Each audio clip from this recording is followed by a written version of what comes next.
Hey everybody, welcome back to In the Gutter. This is my comic book accumulation part 3. Let's look at a couple more boxes today. Starting off with the Crave miniseries from Maria Lovett, a horror story about a dating app.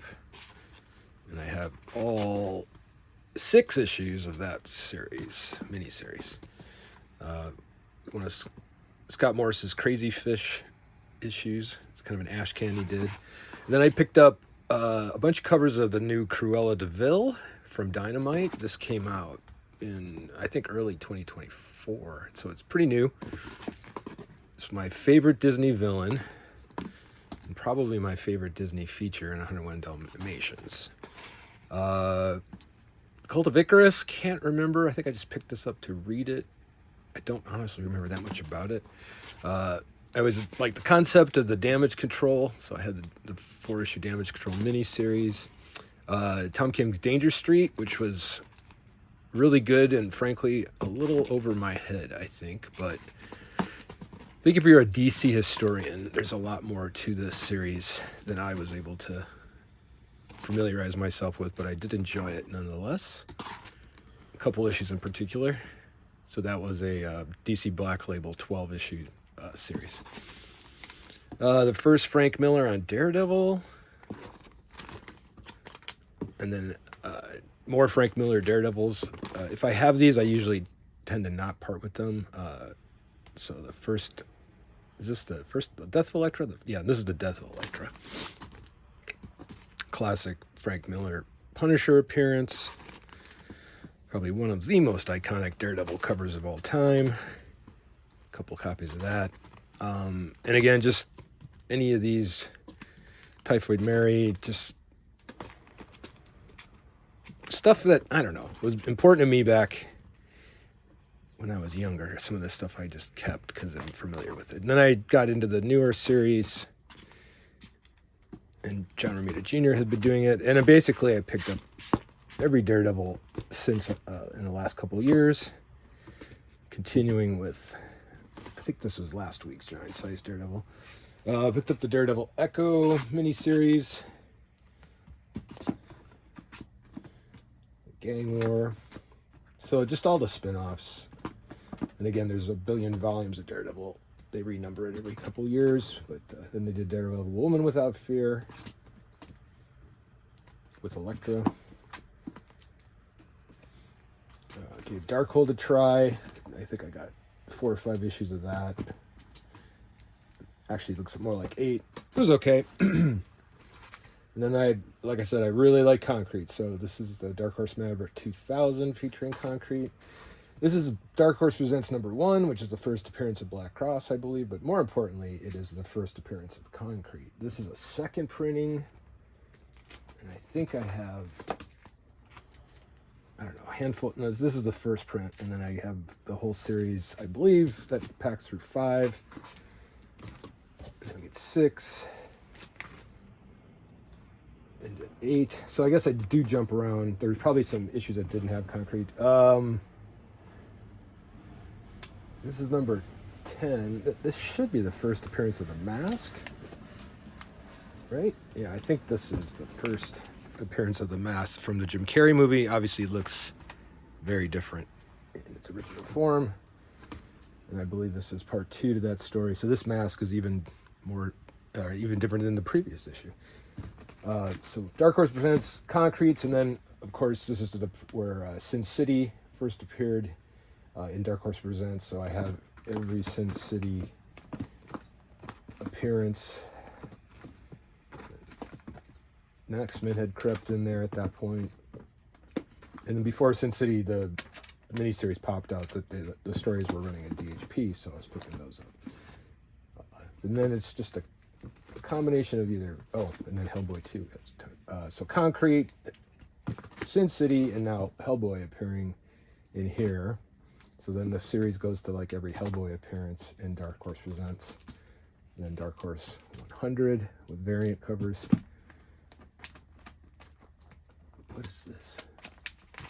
Oh, they're stuck together. Yeah, there's a Hernandez Brothers cover. I think I would always keep 151 featuring Hellboy, and then this is the Wizard Ace edition Concrete. can see a theme here. We get into Dark Web, which I gave a shot. Is that right?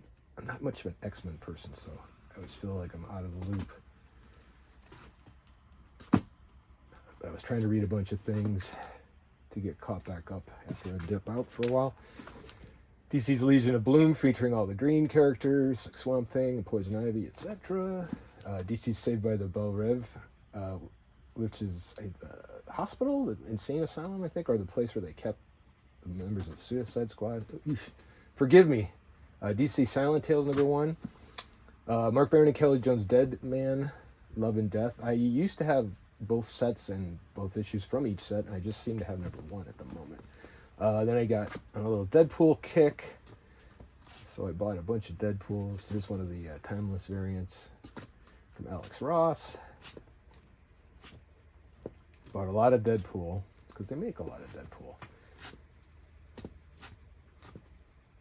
So, finishing off the Batter Blood series that Liefeld did. 7 Slaughters. I read this Dead Romans series from Image. Beautiful book. Really nice covers.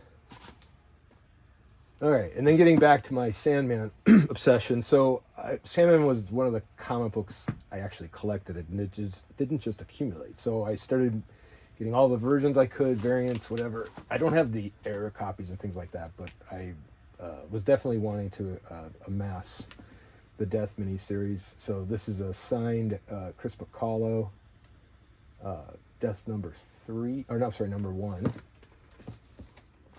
And this is the retailer, like, silver edition or platinum edition of Death, the High Cost of Living #1. And this is #2, and I actually own the original art cover for this, which I can share with you later. You've probably seen it on the videos from my office. And then #3, and then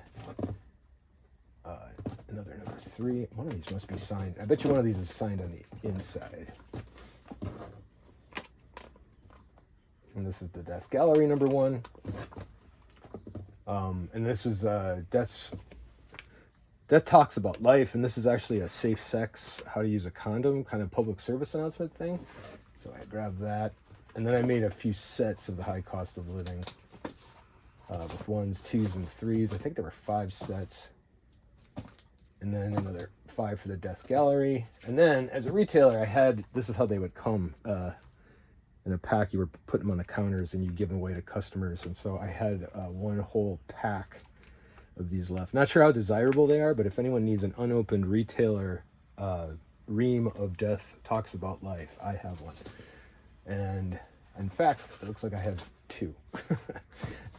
And this is just another single issue. And then the Time of Your Life series came out, so I believe I had like 5 sets of that. All right. And those literally have been in this box since they hit the counters on the new comic book day. So I'm going to scooch this over just a little bit. Sorry for the jingle jangle. I picked up the Deathstroke Incorporated series, which I think went 12 issues. I have a few variant covers of that. This was a pretty good read. I liked Deathstroke. Didn't know that much about him from the comics. I had read them, the Marv Wolfman things in the 80s, but kind of started digging them again with the TV shows I was watching and catching up on. So Sin City and A Decade of Dark Horse, basically any Sin City or Concrete appearance or Hellboy I would pick up in whatever anthology they were. The Defenders Beyond miniseries. Hadn't read the Department of Truth yet, so I bought a later printing and went back and read all the trade paperbacks, but the individual issues were a little unattainable at the time. I believe this is signed by Steve Mitchell. So I have some random Batmans that he did. Or maybe I just kept... Well, maybe these are all signed. I'm not sure. If they were signed, they're signed on the inside. Mud Pack. Again, comics that aren't flying off the shelves on eBay, but too cool to, throw away. Sam Keith's detective cover I always like very much. And this is Detective Comics 1045. Was this gifted to me? I don't know if you can see this because it's super chromy, but then I was reading all the Tynion Batman and Detective stories, so it was one of those trades. His current, probably really hard to see on camera, The Deviant, takes place in my hometown of Milwaukee, Wisconsin. I say hometown, I mean the place of my birth. Doc Savage, number 1, again, just something too cool to throw away. A rando Doctor Strange. When I tried reading Doctor Strange again, I've never been able to figure out Doctor Strange in all my reading, but I keep trying. Fall Sunrise. So, I just picked this up. This is a new Doom one-shot, which was really kind of cool, bringing Doom back from the dead. And then I have, after My Greatest Adventures, the Doom Patrol regular series starts with number 86. So this is Doom Patrol 86 through, where would this be?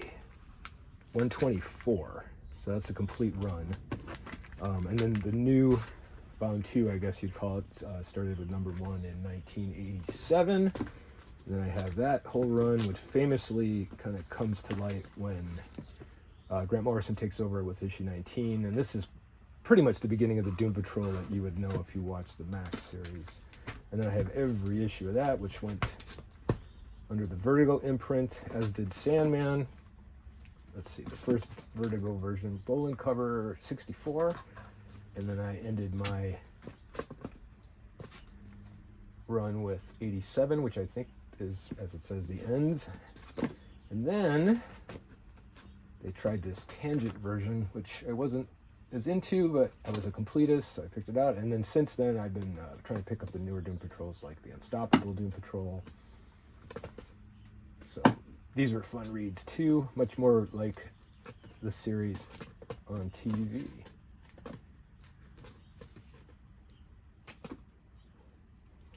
A little weird, but check it out if you haven't seen it.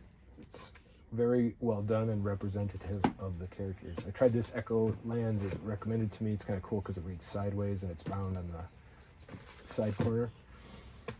A few Edge of Spider-Verse just because they're fun. I'm picking those up. Peach Momoko cover. I've been also following Elektra as I do Daredevil. Then I have the original Miller Sienkiewicz 8-issue Elektra Assassin miniseries. Elvira in Horrorland. I don't remember why I have that. Yeah, Epic Light with a Evan Dorkin cover. Lasher, I think I was just trying some stuff. Oh, these are all the different Carnage universe characters. Fallen Friend, Death of Miss Marvel was a tie-in, I think, with some Spider-Man stuff I was reading, so I picked up that issue as well. So yeah, it's all across the board. Some fun stuff, and there's a couple more boxes. We'll check in on more later. So until then, keep your mind in the gutter.